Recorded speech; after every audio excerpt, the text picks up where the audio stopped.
All right, let's get this party started. Drivers behind the lines in 3, 2, 1, Reefscape.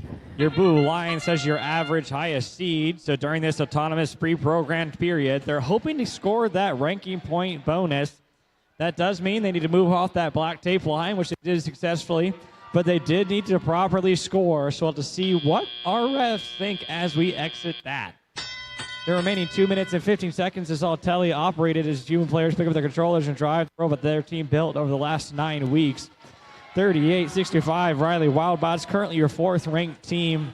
That means we'll probably see them place lots of coral on their reef and potentially make use of their grabber mechanisms to remove those teal algae spherical objects from their reefs that would open additional scoring opportunities. 328, the Golden Rooks are definitely well known in Indiana for their ability to remove all that algae. I won't be surprised if we see no more algae in the field of play as they continue to grab it up and provide it into the processor. That does pass it over to their opponent, but it is still a net positive points for the Golden Rooks. Checking back in on our Blue Alliance, scores currently 57-48 in favor of our Blue Alliance. They've got a pretty strong contending team, 67-21, the Tinley Trailblazers. Continuing to reduce their cycle time. That's the time for them picking up a game piece and putting it on the reef to score points for their alliance. Red Alliance now making their way over to the Blue Alliance side and causing some bumper-on-bumper action, trying to prevent their opponents from scoring as many points as possible. That contact is allowed as long as it's kept to a minimum and done outside the protected areas.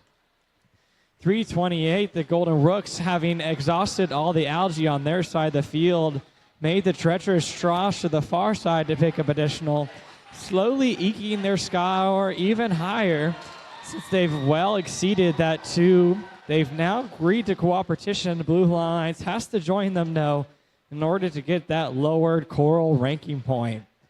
As time begins to dwindle down, we hear that sonar ping. That means we'll start to see robots making their way over to their cages to get elevated off the ground. The longer the chain, the more points they'll gain. 10 seconds remaining for teams to get elevated. They'll have to remain that way after the match ends to get points for their alliance. Purple Precision is already up off the ground. Red Alliance hoping to join them. And that's about all the time we have for qualification match 17 here at the Finn District Lafayette event. Running away with a score of 141 to Red Alliance's 104. Not quite what we need for that high advancement, but still getting 4 ranking points. The 3 per usual for winning and 1 for their hard work in the barge. Just that end game period where they're climbing on those cages. Stick tight for qualification match 18.